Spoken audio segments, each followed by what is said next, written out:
En la pantalla vamos a estar proyectando los textos bíblicos que vamos a tocar el día de hoy.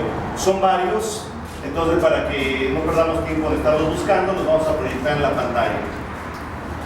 El título de hoy de la enseñanza es Perseverando hasta el final. Perseverando hasta el final. Vamos a ver primeramente Hebreos capítulo 3, versículo 14, donde dice así: porque somos hechos partícipes de Cristo, con tal que retengamos firme hasta el fin nuestra confianza del principio.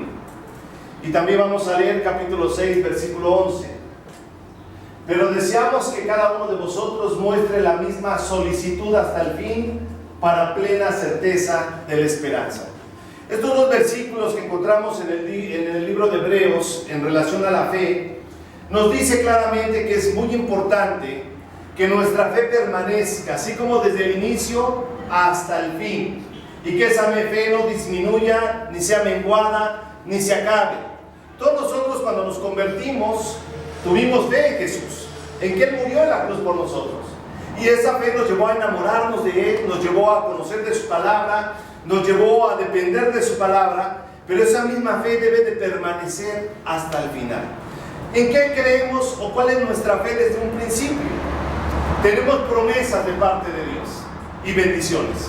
No sé si muchos de nosotros recordamos cuando recién nos convertimos, cuando abrazamos a Cristo y Él perdonó nuestros pecados, vinieron muchas promesas como en cadena hacia nuestras vidas. Primero, el perdón de pecados, serás salvo tú y tu casa, voy a estar contigo hasta el final, te voy a sostener, te voy a fortalecer, voy a estar contigo, voy a llamar al Espíritu Santo para que esté contigo hasta el final, te voy a enseñar, te voy a mostrar el camino. Muchísimas promesas de parte de Dios. Una de ellas también es: te voy a meter al cielo una vez que tú estés muerto. O sea, que aunque estés muerto vas a vivir y vas a estar en el cielo adorando a Jesús. Sin embargo, también después de ver las promesas y la fe que nosotros tenemos, debemos de entender algo muy importante.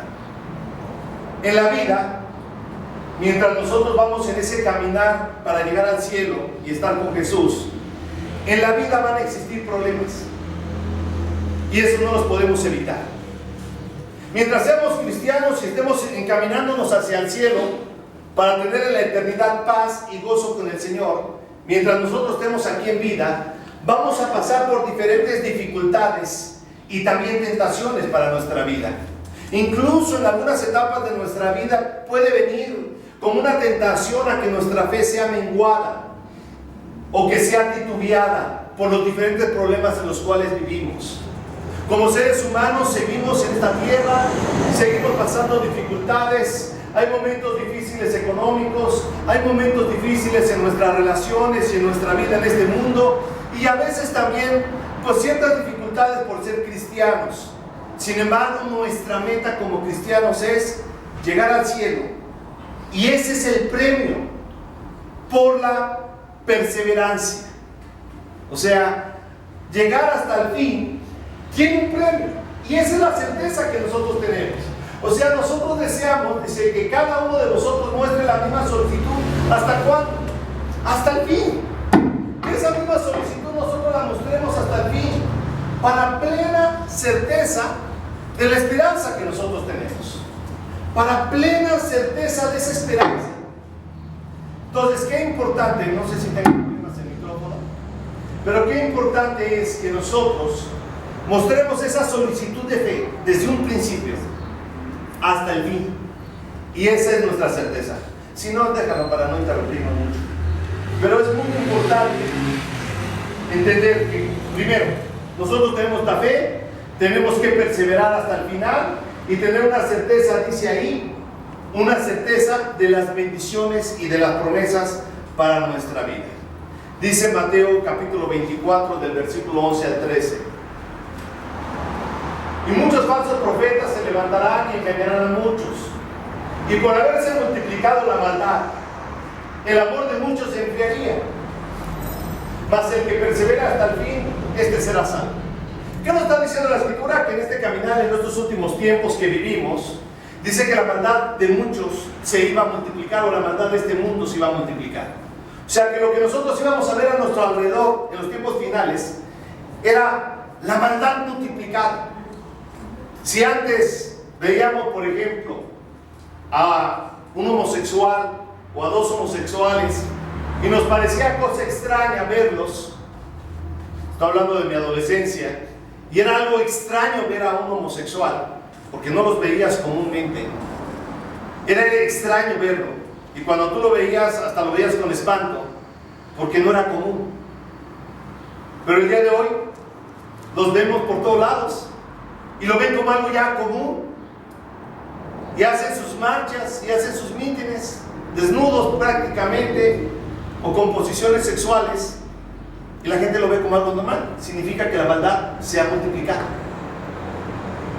Se ha multiplicado. Y no solamente, digo, ese es un ejemplo, pero hay muchas cosas. Por ejemplo, ahora el tipo de narcotráfico que tenemos, o el tipo de violencia en la cual vivimos como sociedad, donde te enteras que descuartizan un cuerpo y ya lo ves como algo común.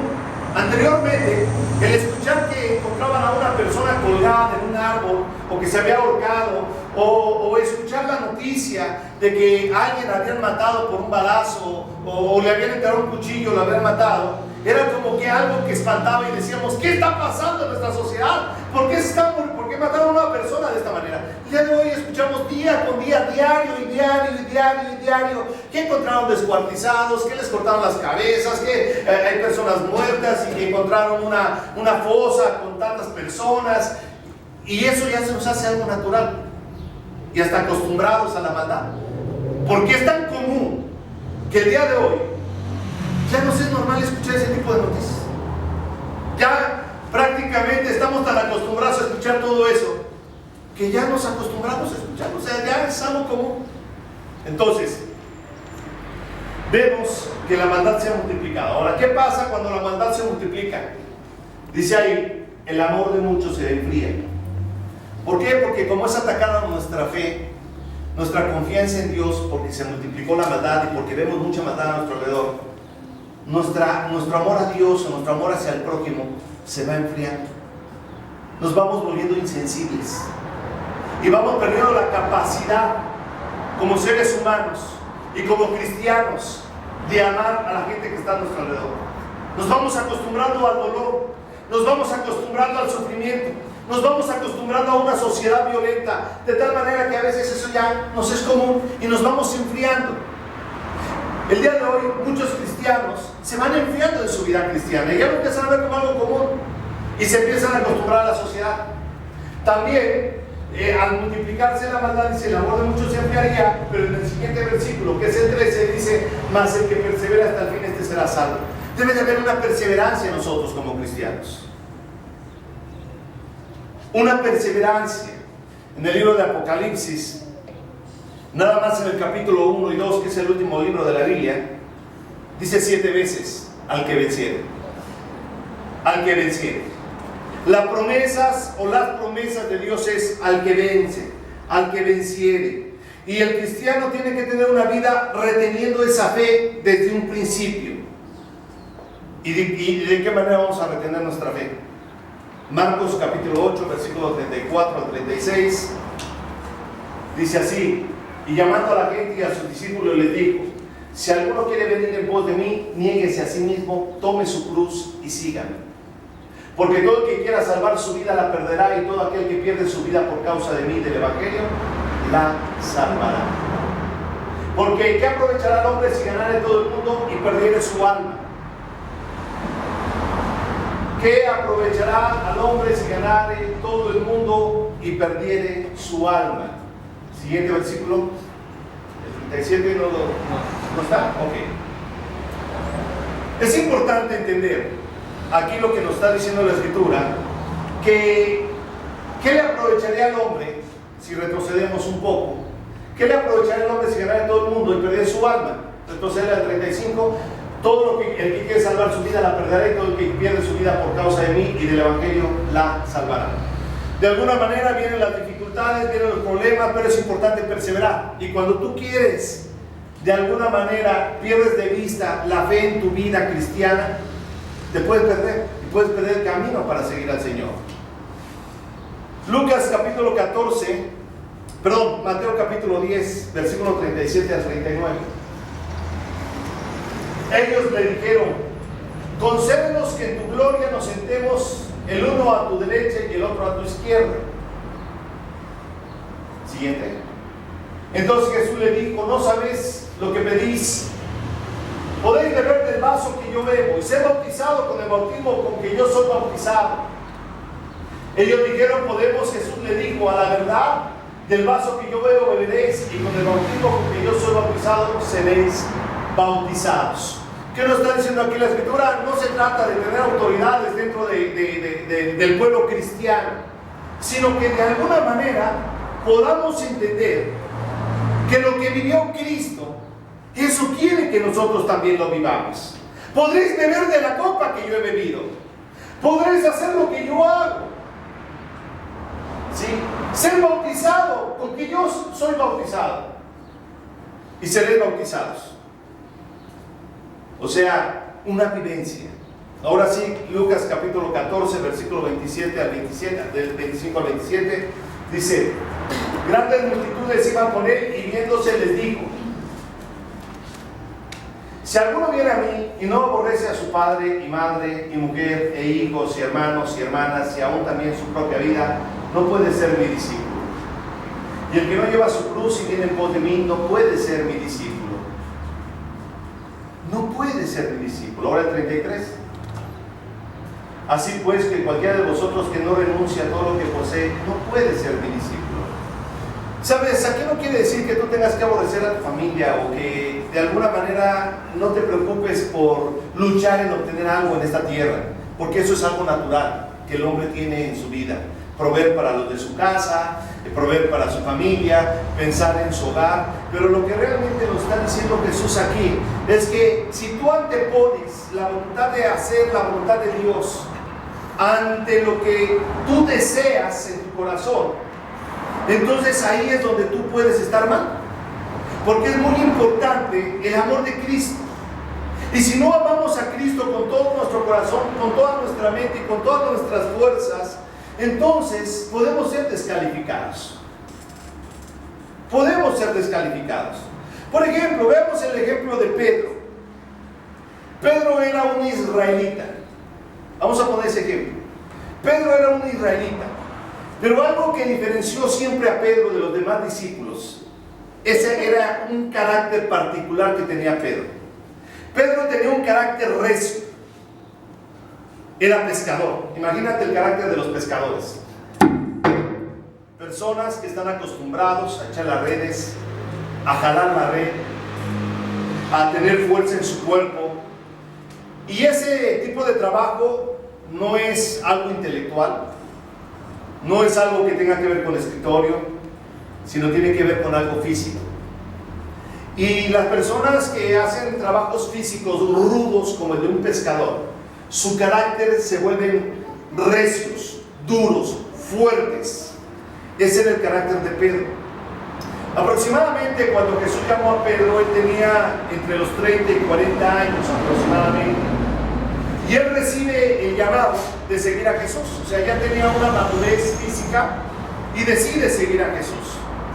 Dice Mateo capítulo 4, versículos 18 al 19, que cuando él recibió ese llamado, dice: andando Jesús junto al mar de Galilea, vio a dos hermanos, Simón, llamado Pedro, y Andrés su hermano, que echaban la red en el mar porque eran pescadores. Y les dijo: venid en pos de mí y os haré pescadores de hombres. Viene el llamado a Pedro, y lo que nos dice la historia en estos pasajes es que al instante ellos dejaron las redes y siguieron a Jesús. Esto es, dejaron el trabajo de pescadores y siguieron a Jesús. Lucas capítulo 5, versículos 7 al 8. Entonces hicieron señas a los compañeros que estaban en la otra barca para que viniesen a ayudarles, y vinieron y llenaron ambas barcas de tal manera que se hundían. Viendo esto, Simón Pedro cayó de rodillas ante Jesús diciendo: apártate de mí, Señor, que soy hombre pecador. Imagínate en ese carácter recio la vivencia de Pedro, que al meter las redes y vienen muchos peces después de no haber pescado toda la mañana y toda la tarde, y recoge toda esa cantidad de peces. ¿Qué pasa ahí? Que cuando ve el milagro, Pedro se tira, se postra ante Jesús y le dice: apártate de mí, Señor, que soy hombre pecador.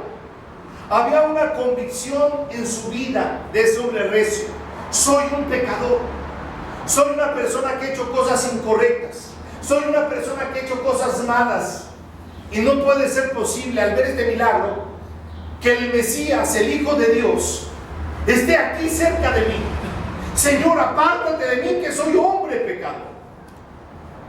De ahí viene una hermosa conversión. Pedro se convierte y sigue a Jesús por 3 años de su vida. Siguiendo Pedro a Jesús, Pedro vio los milagros de Jesús, los que hablábamos semanas pasadas, milagros de cómo sanaba a los enfermos. Pedro mismo escuchó la doctrina de Jesús, la del Sermón del Monte que hemos estudiado. Pedro tuvo vivencias con Jesús, como la repartición de los panes y la multiplicación de los peces. Pedro fue uno de los discípulos más cercanos de Jesús. Siempre estaba a orar y se llevó a los discípulos, y sufrió una transfiguración en ese momento, y cuando estaba orando allí en Getsemaní, y Pedro vio esa transfiguración. Pedro tenía toda esa vivencia. Pero veamos algo particular que pasó en Pedro. Mateo 16, versículo 13 al 17. Viniendo Jesús a la región de Cesarea de Filipo, preguntó a sus discípulos diciendo: ¿quién dicen los hombres que es el Hijo del Hombre? Ellos dijeron: unos Juan el Bautista, otros Elías, y otros Jeremías o alguno de los profetas. Él les dijo: ¿y vosotros quién decís que soy yo? Respondió Simón Pedro, dijo: tú eres el Cristo, el Hijo del Dios viviente. Tú eres el Cristo, el Hijo del Dios viviente. Entonces le respondió Jesús: bienaventurado eres, Simón, hijo de Jonás, porque no te lo reveló carne ni sangre, sino mi Padre que está en los cielos. Imagínate la revelación que tuvo Pedro de Jesús. Tú eres el Hijo del Dios viviente. Lo reconoció como el Mesías. Imagínate la vivencia de Pedro. Ahora, veamos Mateo 16. Después de que dijo estas palabras, vamos al versículo 22. Entonces Pedro, tomándolo aparte, comenzó a reconvenirle diciendo: Señor, ten compasión de ti, en ninguna manera esto te acontezca. ¿Qué pasó con Pedro? Regresa. ¿Qué estaba pasando aquí con Pedro? Imagínate, vio sus milagros, vio la enseñanza del Sermón del Monte, la escuchó. Cuando Jesús le dijo: ¿quién piensa que soy yo? Pedro dijo: tú eres el Hijo del Dios viviente, el Mesías. Pero ahora ve lo que está pasando con Pedro.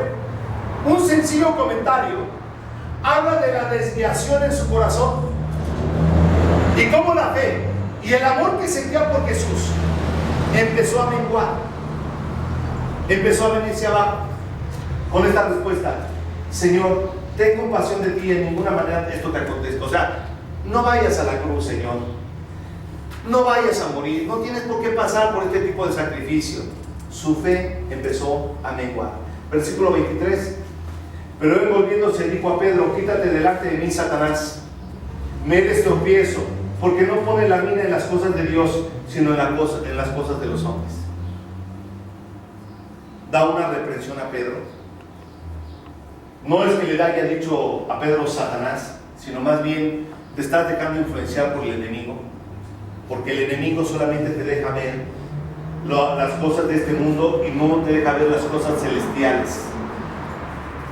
Había una desviación ya en el corazón de Pedro. Empezó a ver las cosas terrenales, empezó a ver el sufrimiento, empezó a ver la cruz, empezó a ver la persecución, pero no estaba mirando ya a Cristo.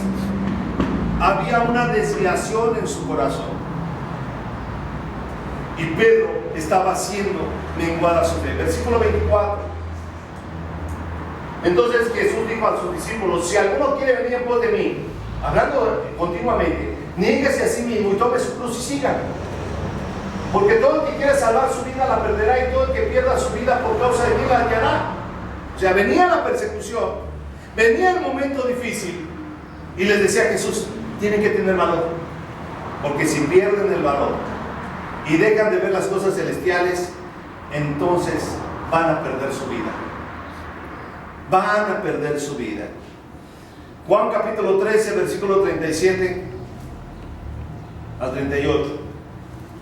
Le dijo Pedro: Señor, ¿por qué no te puedo seguir ahora? Mi vida pondré por ti. Ve el carácter recio de Pedro.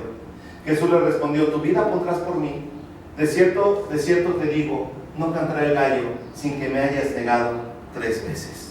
En esa desviación de Pedro, Pedro le decía a Jesús: Señor, te voy a seguir, estoy dispuesto, mi vida voy a dar por ti, voy a hacer todo lo que sea necesario.